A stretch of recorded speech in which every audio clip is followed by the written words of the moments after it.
Buenas noches para todos. Gracias por estar aquí. En nombre del Grupo Planeta les doy la bienvenida. Yo soy Juan David Correa, soy el director literario del grupo en Colombia y me place mucho estar esta noche aquí para presentar la primera novela de Felipe Londoño, por lo menos publicada, creo, o me equivoco, La última mano de 6 dedos. Es un libro. Le doy las gracias a Camilo Hoyos, por supuesto, por estar esta noche aquí y acompañarnos, y a ustedes. Es un libro que tiene un largo camino y eso es importante mencionarlo porque creo que Felipe merece todo el reconocimiento por su paciencia y por su trabajo. Y digo trabajo porque este libro nos llegó hace más o menos 2 años. Felipe lo había trabajado primero con Valentín Ortiz. En su momento lo leyó alguien que trabaja conmigo, que está aquí en el público, se llama Benjamín Moure, y Felipe también trabajó con Benjamín. Así que es un libro trabajado con 2 editores y yo creo que se nota, como dijo Camilo hace un rato, creo que el resultado es encomiable y ahí está para que ustedes lo lean. Evidentemente, creo que es una noche de celebración. Felicitaciones y les doy la bienvenida a los dos.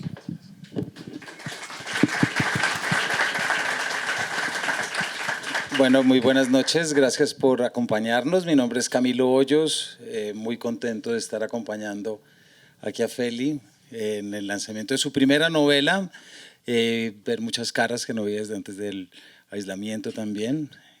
No sé si ustedes sintieron lo mismo que yo cuando llegaron, vieron tanta policía que dijeron, estas son las novelas que hay que leer. De nuevo Juan David lo hizo. Le pegó en la raya, le pegó donde era. Si hay tantos policías es porque esta novela es buena y lo es. Felipe se metió en este medio literario con una novela después de un gran mundo creativo en el que muchos de acá conocen mejor que yo, y tomó una decisión que tampoco es sencilla, que es meterse con novela negra, ¿cierto? Uno dice, claro, ya todas las fórmulas están escritas, se sigue muy bien y resulta que no es así de fácil. Entonces, antes de preguntarle cuántos años le tomó, que ese es el misterio también que vamos a estar manejando hoy, cuéntenos cómo llega Feli a la novela negra. Es decir, por ahí deja guiños de referencias sobre las que le va a preguntar o si nos quiere contar de una vez, pero ¿cómo se llega a la novela negra para que sea la primera vez? Bueno, buenas noches a todos, muchas gracias por estar acá. Y no llovió. Entonces, como dice Jodorowsky sobre la magia, porque esto es mágico que no haya llovido, es que no es verdad, pero funciona. Entonces bienvenidos. Vea, yo llego a la novela negra por el cine, yo no llego por la literatura.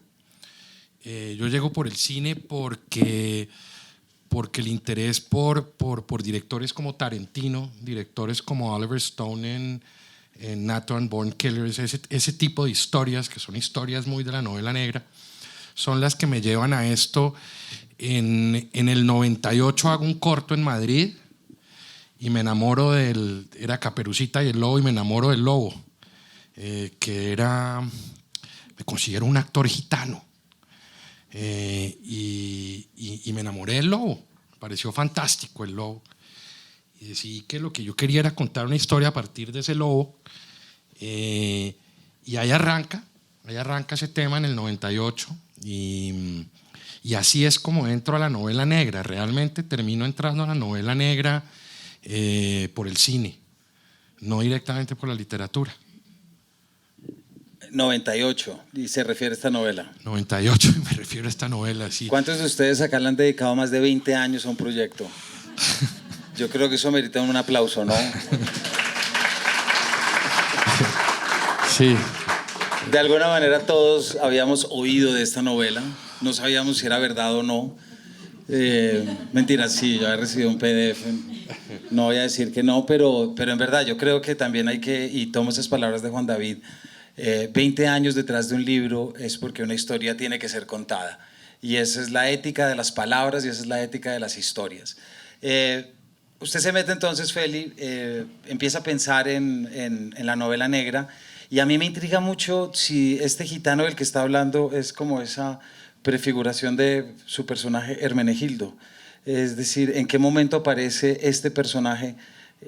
Ahorita vamos a hablar sobre quién es, o si nos quiere contar de una vez, pero no no debió haber sido un encuentro casual. No, para nada. Hermenegildo arranca con ese gitano que escogen en Madrid y me lo llevan a un casting y termina siendo de un lobo, en una versión de Caperucita del Lobo donde la mala era Caperucita y el bueno era el lobo. Y después llega el nombre. Resulta que cuando yo vivía en Madrid en el 98, el director de la Escuela de Negocios de Madrid se llama Hermenegildo Seis Dedos y me enamoré del nombre. Y se fue construyendo el personaje en todos esos años. Y se fue construyendo, yo creo que como he venido enterándome, se construyen grandes personajes solo. Se fue construyendo en la medida en que lo fui escribiendo. Lo fui encontrando en la medida en que me enamoraba de esa maldad, en que encontrarme con la libertad de expresar una cantidad de cosas que uno generalmente la sociedad no se lo permite. En esa libertad fui encontrando el personaje. Una cosa, un viaje maravilloso porque el personaje es un personaje oscuro, pero el viaje no lo fue. El viaje fue divertido.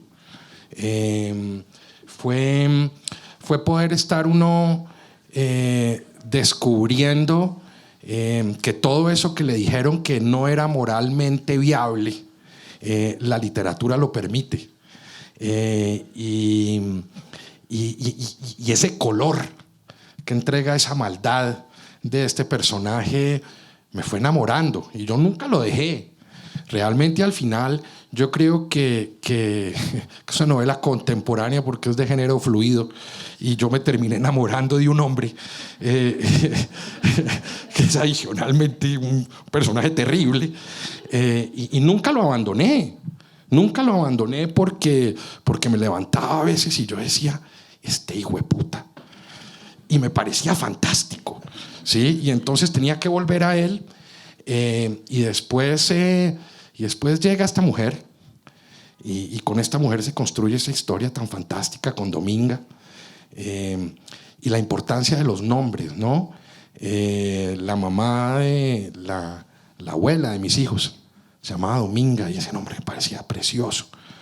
Entonces, en esa búsqueda estética y en encontrarme en esa libertad de poder expresar toda esa porquería que no le permiten a uno a través de un personaje fantástico, fue que se fue construyendo Hermenegildo y lo veía, ¿no? Lo más bonito es que todo el tiempo yo lo estaba viendo, yo todo el tiempo lo estaba escribiendo, todo el tiempo conversaba con él, me reía con él. Y como no tenía ninguna pretensión como literaria de escribirme una novela, de publicarla, porque nunca fue así, pues lo disfruté muchísimo. Entonces esa es la historia de ese personaje. Se fue escribiendo solo y me acompañó durante todos estos años y nunca lo abandoné. ¿Y cómo fue eso de crecer 20 años y ver que el personaje seguía en la misma edad? Muy particular. Ahora que me dice, no había caído en cuenta en eso. ¿Se empezó a parecer más o menos a usted? ¿El personaje? No, el personaje cada vez se parece más a mí, que es terrible.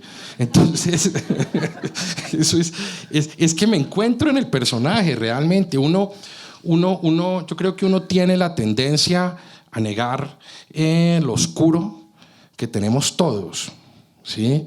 El abrazar lo oscuro es importante, o por lo menos fue muy importante y ha sido muy importante para mí.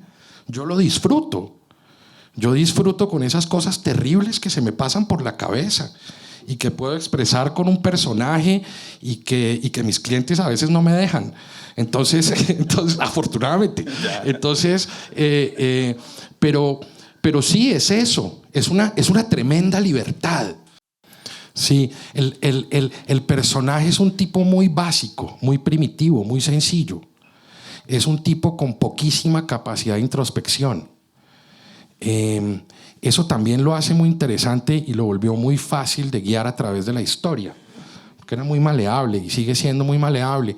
Entonces cuando uno tiene un personaje que son solo sus acciones las que lo describen, empieza uno a encontrar posibilidades a través de terceros de ayudarlo a describir a él y a contar su pasado.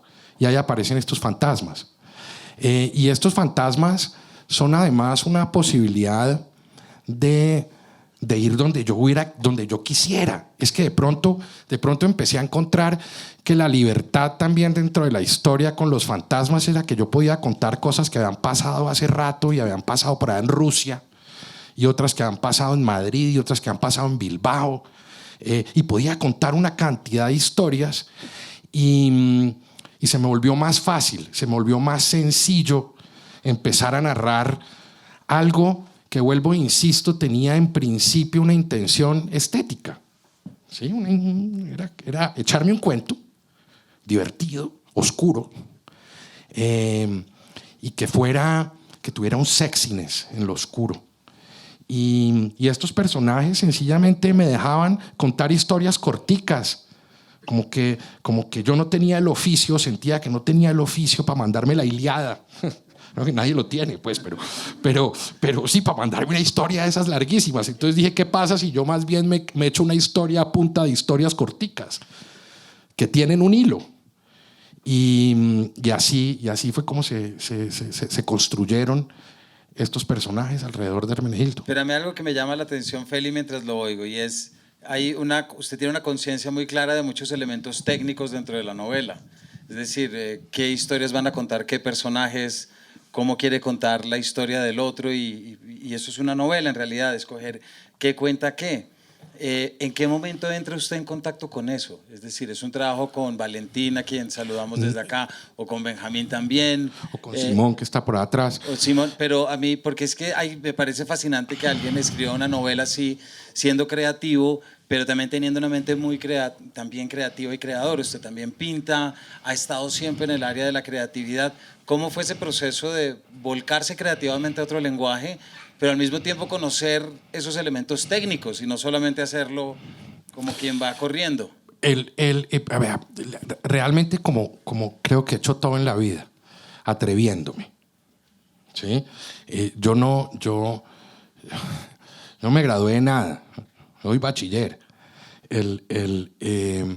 Yo lo que he hecho en la vida y profesionalmente lo he hecho porque soy un atrevido.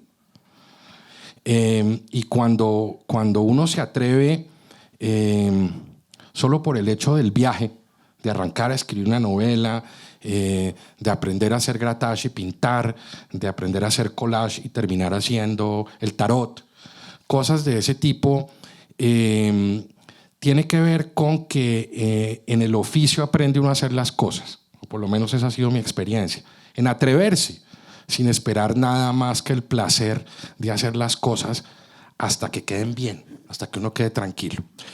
Y técnicamente el desarrollo de la novela, yo venía a estudiar cine, realmente cámara de iluminación, y nos habían dado unas clases en Madrid muy importantes de técnicas de guión, y me habían enseñado a hacer una escaleta.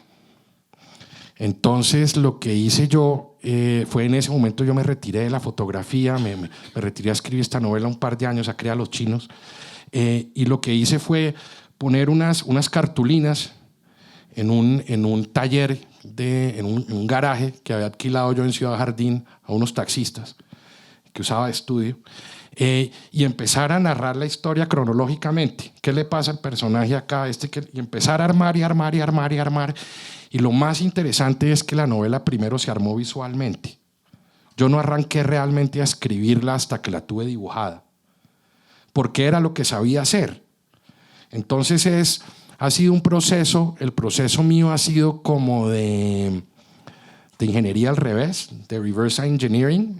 Es como yo trabajo, como de coger cosas que sé de otras áreas, o robarme técnicas y aplicarlas, y de ahí terminar pidiendo ayuda, porque eso fue lo que me pasó. Llegó un momento donde dije, huepucha, armé una historia y yo no tengo oficio, he leído poco, porque yo soy un lector, yo fui un buen lector, pero pues un lector tardío, y entonces pues levanté la mano, y entonces en ese momento estaba en Soho y estaba rodeado de grandes escritores con ganas de ayudarme, porque además el fotógrafo iba a escribir una novela, imagínense vaina. Y entonces pues ahí me empezaron a dar la mano y cuando se dieron cuenta, pues había escrito una novela que primero pinté. Eso nunca lo ha dicho, ¿verdad? No tenía conciencia de eso. Bueno, mire qué bien, gracias. Feli, ya cuando empieza a adquirir y un poco el swing para empezar a desarrollar esto, quisiera conectarlo con lo que nos dijo hace un rato de la estética.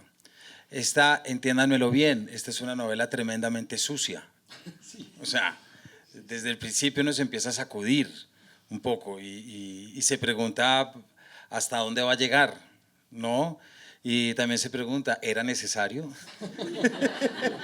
Yo creo que eso es lo que más se ha preguntado mi mamá. Un punto que uno dice, oiga, si hacía falta hacer esto, pero no importa, no entro a discutir.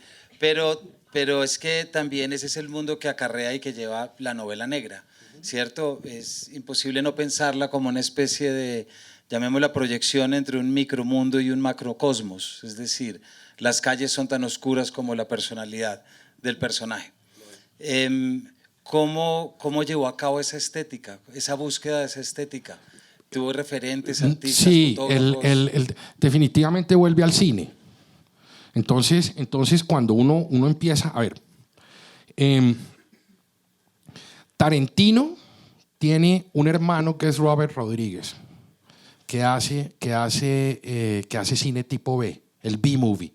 El B-movie que es como gore, que es como oscuro, tiene una estética particular, ¿sí? Sin City. Este tipo de cine oscuro, medio caricaturesco, medio exagerado, medio que uno no sabe si está bien hecho o está mal hecho, tiene una estética muy particular que me es muy interesante. Y siempre me ha sido muy interesante. Yo no sé por qué me atrae lo oscuro. Ese es un misterio con el que nos vamos a terminar muriendo, pero me parece súper atractivo. Me gusta la calle, me gusta y entonces eso se le vuelve a uno, la estética se le vuelve a uno un principio, que es muy interesante en todo, no solo en la literatura.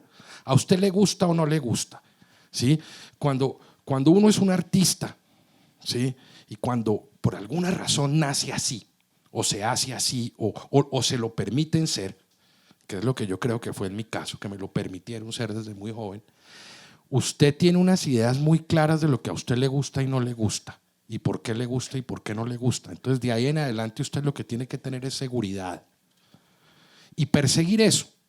Entonces, vuelvo e insisto, esa libertad de no sentir que yo iba a ser un escritor reconocido o que iba a hacer una película que me iba a volver famoso, esa es una libertad fantástica, ¿sí? Porque entonces yo hago las cosas como a mí me gustan y esta novela tiene una estética que es la mía y yo tomé esas decisiones y no las tomé basadas sino sencillamente si eso me parecía cool o no, que parece una palabra adicionalmente muy superficial y para mí no lo es.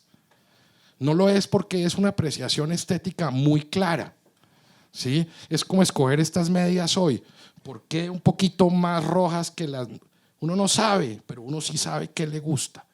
Entonces esas decisiones estéticas yo creo que han sido el motor de mi vida, de alguna manera.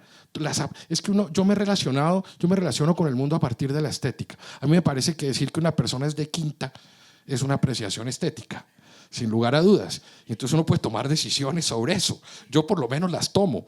Y las he tomado siempre y hasta ahora no me arrepiento de ninguna de ellas. Y no arrepentirse de ellas y perseguirlas durante 22 años lo llevan a que Planeta le publique una novela. Vea qué berraquera. Feli, hablando de la estética, esta es una novela que también se mueve entre Colombia y España y también y sobre todo Madrid. Madrid tiene, pues, ya hablar de Madrid es hablar ya de una estética particular. ¿Por qué no nos cuenta un poquito de su calle madrileña? No hay mucha. Yo fui una persona que tomé unas decisiones y me he amarrado a ellas. Yo decidí que yo era colombiano y que yo las cosas que iba a hacer eran grandes y las iba a hacer aquí en Colombia. Entonces yo ahora estoy viviendo en México y por fuera de ese año que viví en Madrid, yo no he vivido por fuera de Colombia. He viajado por trabajo, he viajado por placer, pero no he vivido por fuera de Colombia. Entonces yo me agarré del único sitio donde había vivido, Camilo. Yo no tengo ninguna otra respuesta que darle. Yo no conocía otro sitio bien. Yo conocía Bogotá, los Llanos Orientales, porque mi papá tenía una finca en los Llanos Orientales, Madrid. Entonces me agarré de lo que sabía, de las calles que conocía, de los personajes que creía haber visto. Y entonces así construirla. Es que yo me la estaba pasando bien cuando escribí la novela y me la he pasado bien estos 22 años escribiéndola. Entonces pues era más fácil así, ¿no? Yo me agarré de esos lugares que conocía. Hermenegildo vive en la misma calle donde yo vivía. Yo fui cogiendo rapidito, fui saliendo de las cosas rapidito, no me fui a la literatura a buscar grandes cosas de Madrid, no, esa era la calle donde yo vivía, sí, la Jesús del Valle. Hermenegildo era un nombre que me han contado. Entonces, así es como se construye Madrid. Es más por falta de referencias que otra cosa. Y bajo esa misma lógica, ¿se escogen los muertos que acompañan al personaje? No, los muertos son un poquito más complicados. Bueno, está bueno el tema de los muertos. Maté al vecino de la churrería de al lado que yo tenía, de verdad. Tenía una churrería al lado, ese tenga.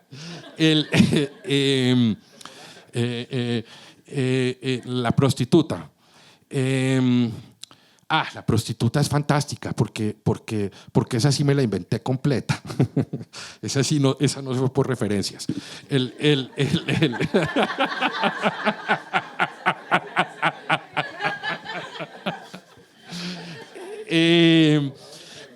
Pero es que la prostituta que se escribe durante el tiempo y cambia. Ese es el personaje que más muta. Es un personaje increíble porque es que a mí me gustan más las mujeres que los hombres.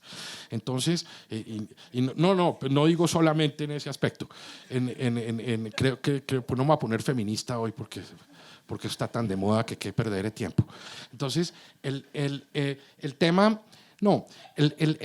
con este personaje de la prostituta es que muta con el tiempo y cambia después de que yo me separo y se reescribe.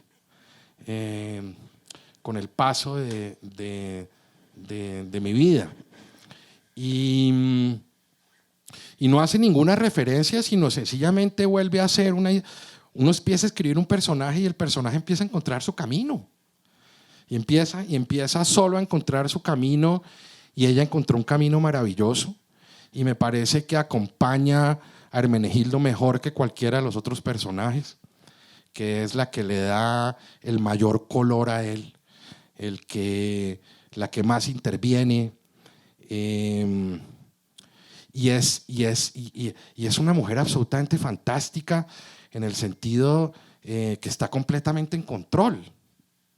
Entonces cuando encontré eso, cuando dije, ¿cómo así una prostituta completamente en control? Cuando uno empieza a encontrar esas cosas en los personajes cogen un camino muy bonito. Y este es un personaje que me parece precioso y que lo acompaña a él de una manera que espero que todos disfruten, porque es una mujer la berraca. Feli, mientras lo oigo y pensando en estos muertos que acompañan al personaje, me acordé, no sé si ustedes han leído de cuando muchos paramilitares se encontraban con las uñas pintadas, que era lo que se hacía para evitar los fantasmas de los malos muertos prácticamente. Eso se conecta directamente con la culpa, por supuesto. ¿Usted cree o usted siente que se metió en una novela, porque publicar una novela violenta, de novela negra en Colombia, pues es evidente la cantidad de temas a los que evoca, que no es el objetivo? Aquí hay una presencia de los carteles, no del paramilitarismo, por ejemplo. Pero ¿le interesó en algún momento, Feli, dentro de esta intuición que usted llevaba, meterse como con esas cosas que de repente la culpa o el señalamiento? No, en absoluto. ¿Cómo vivió la relación con esa violencia a medida en que soltaba las alas a esta libertad? Yo me planteé el personaje con una especie de enfermedad, y es que es un personaje que se le entrenó para no sentir. digamos, eso sí lo tenía claro Hermenegildo. Hermenegildo no siente culpa.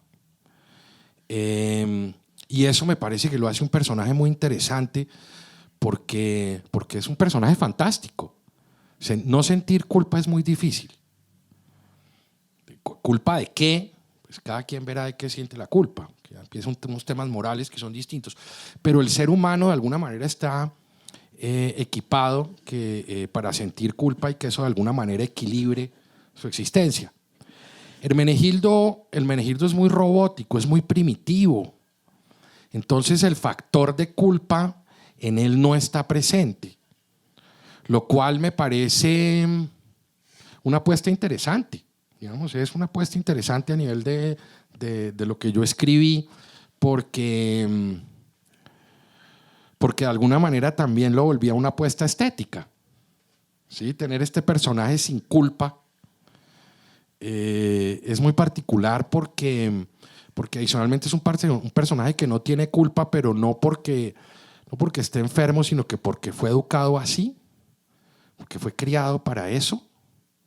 Cuando uno lo cría, cuando este personaje es un personaje que está criado para ser asesino desde chiquito. Entonces ese es un oficio para él y es un oficio sin culpa y eso lo hace un personaje muy terrible, definitivamente. Y me parece que, o espero que eso se haga revisar las culpas de los lectores, las que tengan. Porque yo creo que eso es el personaje y eso es lo que más asusta, digamos, al principio. Ese aire tan tosco, ese no pensar antes de hacer las cosas, esa violencia gratuita. Pero los muertos que lo acompañan le están contando todo el tiempo sus historias. Es casi como una condena de contar su historia a unos oídos sordos. En esas también hay una historia de un español pijo que se mete a hacer de las suyas también y es la historia, es una de esas historias que está detrás.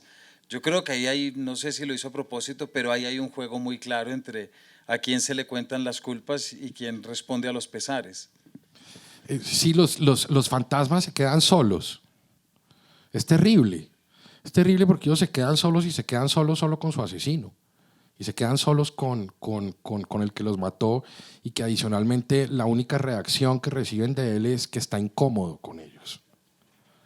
Porque a él lo incomodan, a él no pasan de ahí.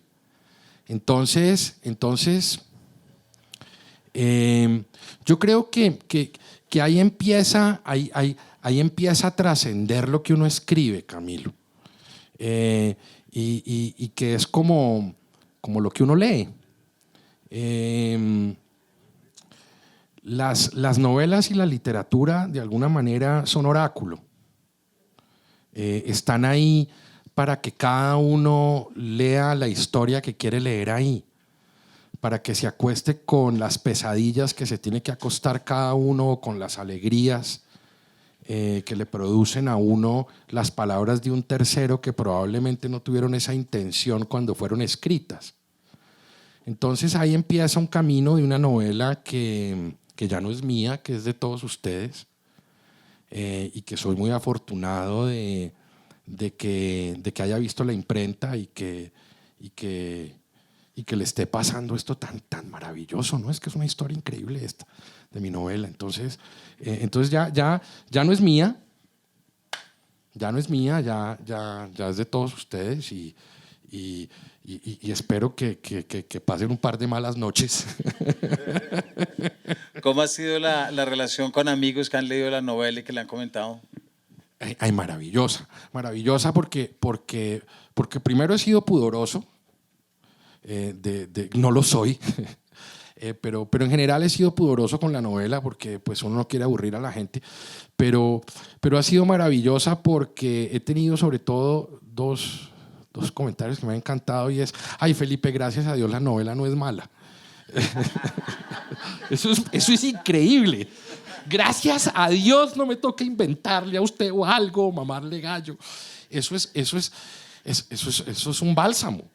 Sí, entonces eso lo he recibido un par de veces. Sí, ese comentario lo he recibido un par de veces, entonces creo que va bien. Sí, gracias a Dios. Y también cómo disfruta uno cuando alguien le dice que lo enganchó. Y cuando hablaban del ritmo, y cuando uno empieza a encontrar respuestas, digamos, tan íntimas y tan personales y de una vivencia, porque es que uno cuando lee un libro lo vive. Y creo que al final se trata de eso, ¿no? De contar una buena historia y que cada uno viva esa historia y entregar uno esa historia y ver qué pasa con esa historia. Entonces, cuando uno encuentra respuesta en amigos y en gente cercana que ha leído la novela y que la ha disfrutado, que se ha pasado un buen rato, pues qué mejor que eso. Y no sé si tiene que haber el que no le guste, pero por ahora voy bien. A comprarla, ¿no? Más les vale. Feli, hay otra nueva novela que espero que no sea para el 2040. Arranquemos por ahí. Creo que hay un impulso y un aprendizaje. ¿Por qué no nos cuenta un poquito de lo que está haciendo? Y en verdad, fuera de chiste, de lo que es ahora escribir una novela, pero en verdad luego haber estado 20 años en una sola. Es que a mí suena chistoso, pero me parece que es... Primero, esa es la importancia de que se venda, ¿no? Porque de esto no me voy a volver rico. De que se venda la novela, porque es que sí viene una segunda novela que ya va por la mitad. Y a mí me ha pasado con la vida, y es que soy un atrevido. Entonces, después de haber escrito esto, entonces me metí a hacer una cosa por allá con una investigación. Y es una teoría de la conspiración que une la historia de los gitanos con la historia del tarot, y un antepasado de Hermenegildo y la Revolución Francesa. Y me metí en un berenjenal. Y estoy dichoso. ¿Eso qué quiere que le diga? Estoy contentísimo. Porque estoy aprendiendo un resto.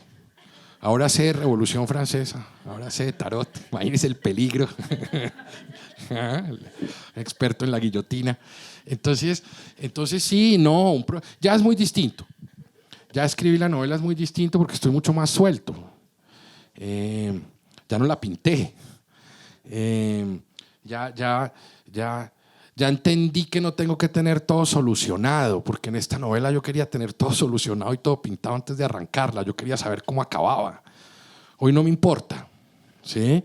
Me coge pues 20 años después, 22 años después, pero que me coja más maduro, y no tanto en algunos aspectos. Pero sigue siendo la misma estética. Yo creo que más elaborada en los referentes, más atrevida en lo literario. Ahora sí me siento escritor, es distinto. No sé si bueno o malo, pero ya lo soy.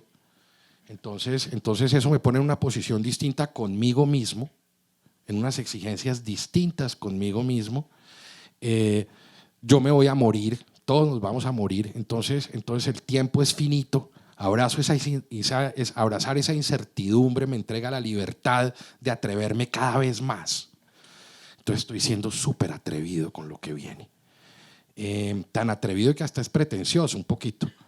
Entonces ahí se está escribiendo, va muy bien, me tiene muy emocionado.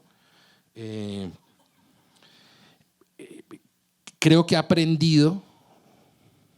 Técnicamente creo que hay cosas de este proceso, pues tengo que haber aprendido. Pasé por la fortuna de tener grandes editores y grandes compañeros trabajando conmigo en este primer proyecto.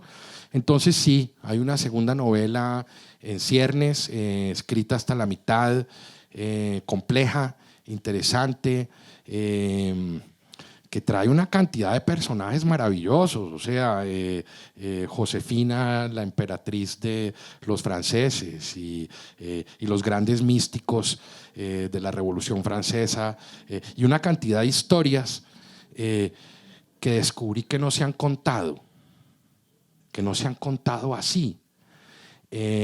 pero lo que sí le prometo y les prometo es que es oscura, que es terrible, y que la estoy disfrutando tremendamente en esa misma oscuridad y en esa misma porquería que a veces me invade y me parece fantástica. No sé si alguien del público tiene preguntas luego de esta última confesión de Felipe. Esta porquería de confesión. No sé si alguien quiere que profundice en eso. No sé muy bien. Pues yo creo que sí podríamos profundizar en una. ¿Por qué no nos cuenta su escena favorita de esta novela? Mi escena favorita de esta novela, mi escena favorita de esta novela es el momento. A ver, no me chiveo si se la cuento del todo, pero le voy a decir, le voy a describir un poquito. Es en el momento en que Hermenegildo se confunde. Hay un momento crítico en la novela donde el tipo queda jodido. El tipo no sabe qué hacer. Y todo tiene que ver con una mujer. Entonces, esa es escena. Cuando ella se voltea y le dice, yo me llamo Dominga. Y el tipo queda jodido. Bueno, se nos acaba el tiempo. Feli, muchísimas gracias. A todos ustedes ya saben lo que hay que hacer. Aquí están las novelas, aquí está el autor, eso es una firma. Una novela negra muy recomendada y sobre todo porque, y ya lo digo como lector, la oscuridad, la violencia y el dolor tiene que ser visitado de muchas formas para poder ser entendido. Y muchas veces lo que leemos tiene que ver con el conflicto. Y a veces leer cosas que se salen de eso también resulta, suena rarísimo lo que voy a decir, pero resulta balsámico. Encontrarse con esas visitaciones a lo oscuro. Entonces, una novela negra que está escrita en Colombia y que además tiene temas colombianos, pues qué más recomendado que eso. Así que muchísimas gracias por habernos acompañado, Feli. Muchas gracias. No, muchas gracias a todos.